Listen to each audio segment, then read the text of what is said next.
Ini sabda Rasulullah. Bapak Ibu, kita lihat sebelah kanan itu adalah Masjid Bir Ali. Kemarin kita lewat sini, sebelah kanan tempat mikot. Ini pembatas tanah haram nih, kita lihat. Kota Madinah itu sebelah kanan. Kalau kita programnya dari Indonesia langsung ke Madinah, maka niatnya di situ. Itu yang dikenal dengan Masjid Bir Ali atau Masjid Dzul Hulaifah, pembatas tanah haram dan tanah halal. Sekarang kita sudah berada di tanah halal. Kita lihat sebelah kiri, kata Rasulullah, Al-Madinatu haramun ma baina airin wa thawrin. Kota Madinah itu batasnya dari Jabal Air yang ada di sebelah kiri kita. Air itu diambil dari nama nerakanya Allah. Airun itu nama neraka. Kenapa demikian? Lihat bentuknya seperti kehitam-hitaman, kecoklat-coklatan. Beda banget dengan Jabal Nur kemarin, yang memang itu jabal dari surga. Dulu di zaman Rasulullah, gunung ini pernah mengeluarkan lahar satu kali, ya. Lalu setelah itu tidak pernah keluar lahar lagi di sebelah kiri kita sampai insya Allah hari kiamat. Kenapa? Karena berkat doanya baginda Rasulullah Shallallahu Alaihi Wasallam. Kembali lagi ke tentang sejarah tadi, ada sumur yang dimiliki orang-orang Yahudi yang sangat pintar sekali untuk berdagang dia, untuk mendapatkan uang karena di sini tidak ada air, maka dijuallah dengan harga mahal. Lalu Rasulullah kasihan dengan orang-orang yang ada di kota Madinah, dengan orang-orang Muslim yang ada di kota Madinah, yang mana pada waktu itu masih kekurangan. Akhirnya Rasulullah bersabda, barang siapa yang bisa membeli sumur rumah itu, sumur yang dimiliki orang Yahudi, lalu diwakafkannya untuk umum, maka baginya surga. Sahabat pada diam. Siapa yang langsung berdiri? Sayyidina Utsman. Saya Rasulullah yang akan membeli sumur itu, dan saya akan wakafkan kepada kaum muslimin yang ada di surga. Lalu kemudian si Sayyidina Utsman bin Affan, menantunya Rasulullah tersebut, mendatangi sang pemilik sumur, yaitu rumah. Lalu ingin membeli sumur tersebut, akan tetapi si rumah tidak mau. Saya tidak mau menjualnya secara keseluruhan. Saya akan jual sumur saya ini separuh. Gimana caranya separuh dijual? Begini, saya akan jual dengan harga sekian, cuma kita bagi dua.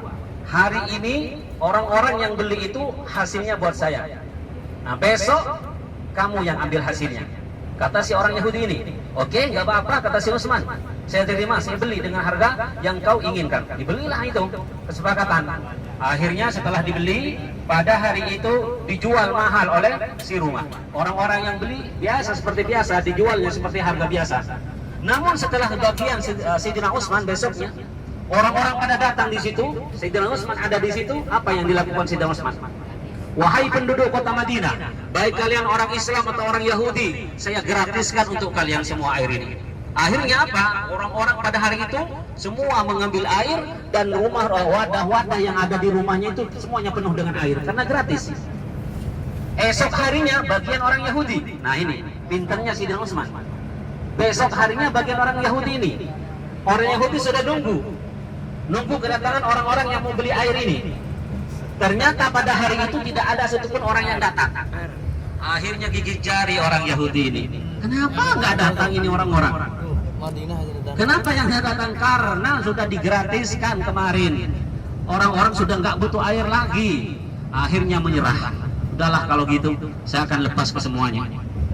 Saya akan lepas semuanya. Utsman ini memang pintar. Akhirnya dilepas, dijual lagi sama Utsman yang separuhnya. Akhirnya orang-orang kota Madinah bisa menikmati air dengan gratis, dan Utsman bisa dipastikan karena janji Rasulullah, barang siapa yang bisa memberi sumur rumah, maka baginya surga, insya Allah masuk ke surganya Allah Subhanahu wa Ta'ala. Itulah pentingnya kita berwakaf, beramal di jalan Allah Subhanahu wa Ta'ala. Ada sejarah lagi di kota Madinah, Bapak Ibu, tepatnya di pintu 21, tempat bapak-bapak ketika masuk itu sebelah kirinya ada sumur dulu, namanya sumur H. Sumur H ini yang punya adalah seorang sahabat yang bernama Abu Thalhah Al-Ansori. Dan Abu Thalhah Ansori ini punya harta. Hartanya dari apa? Dari kebun kurma. Dulu, bukan zamannya yang kita kemarin ceritakan di Mekah, yaitu Sulaiman Ar-Rajihi. Sulaiman Ar-Rajihi itu baru-baru ini. Cuma dulu di zaman Rasulullah ada seorang sahabat yang kaya raya, namanya Abu Thalhah Ansori. Apa harta kekayaannya? Yaitu pohon kurma, kebun kurma, dan satu sumur. Kalau untuk kurma, Abu Thalhah ini tidak diragukan lagi. Hasil dari panen kurma semua dikasihkan kepada orang-orang kota Madinah. Cuma satu yang tidak dikasihkan. Apa itu? Sumur. yang sekarang berada di pintu 21, pintu bapak-bapak sebelah kiri. Kalau kita buka karpet di situ, maka akan kelihatan sumur hak tersebut. Lalu kemudian si Abu Thalha ini tidak mau wakafkan untuk umum, sehingga pada akhirnya turun firman Allah. Sebenarnya bukan menyindir Abu Thalha.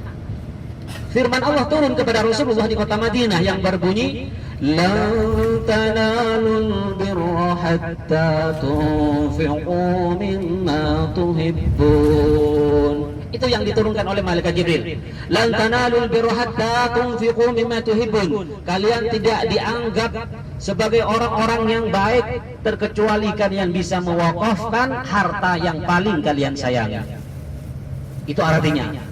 Mendengar firman itu, Abu Thalha tahu dengan arti ayat tersebut. Lalu kemudian Abu Thalha nangis, mendatangi rumah Rasulullah, bertanya, "Ya Rasulullah, apakah Allah menegur saya karena saya tidak mewakafkan harta yang paling saya sayangi?" "Ya Rasulullah."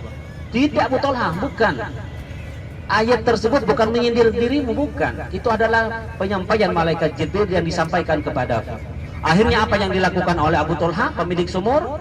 Abu Thalha, "Ya Rasulullah, saya wakafkan sumur ini untuk kaum muslimin yang ada di kota Madinah."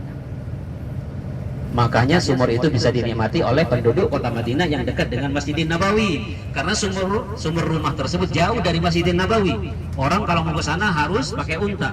Sedangkan yang banyak para sahabat itu dekat Masjidin Nabawi. Akhirnya orang-orang kota Madinah itu bisa menikmati air dari birha tersebut. Cuma sekarang birha tersebut sudah ditutup untuk umum. Kenapa demikian? Karena setelah adanya perluasan Masjidin Nabawi, sumur hak tersebut posisinya berada di dalam masjid, sekarang di bawah